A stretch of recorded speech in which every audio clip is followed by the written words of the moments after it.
Julia du Web a des choses à vous dire à propos de ce qui s'est passé il y a quelque temps de ça. Vous savez, c'est des quartiers de Paris qui ont été qualifiés par des journalistes américains d'une certaine chaîne qui s'appelle Fox TV, là-bas. Hein, Fox News, la très conservatrice Fox News TV. Fox News, oui. Ils avaient dit qu'il y avait des no-go zones. No-go zones. Des zones de non-droit. Des zones de non-droit à Paris. Alors, ils se sont excusés après. Ils ont dit, oh, on s'est trompé, excusez-nous. Exactement, on retrouve Belleville, on retrouve la Goutte d'Or, Ménilmontant, la Porte Saint-Denis, la Villette. Alors, ça a été un véritable tollé, William, à tel point qu'il y a eu un dépôt de plainte de la mairie de Paris en diffamation et que, évidemment, la chaîne s'est maintes fois excusée. N'empêche que ça a fait des émules sur Internet et qu'on voit arriver ce phénomène, comme ce site qui s'appelle nogozone.paris, qui est une agence de voyage qui ne propose des séjours et des visites que dans les no-go zones.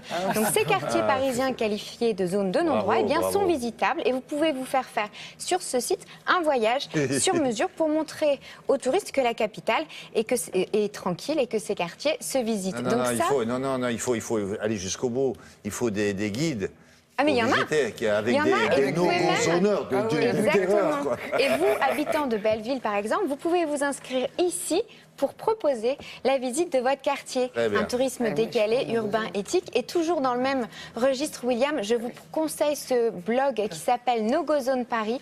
Là, c'est un jeune photographe qui est allé regarder à la rencontre des habitants de ce quartier, des photos, des interviews, comment ça se passe. Et ces gens vous expliquent ce qu'ils aiment dans ce quartier et comment et combien ils y sont heureux. C'est drôle, c'est très opportun. Quelle bonne idée. Exactement. Merci, Julia. Un petit mot.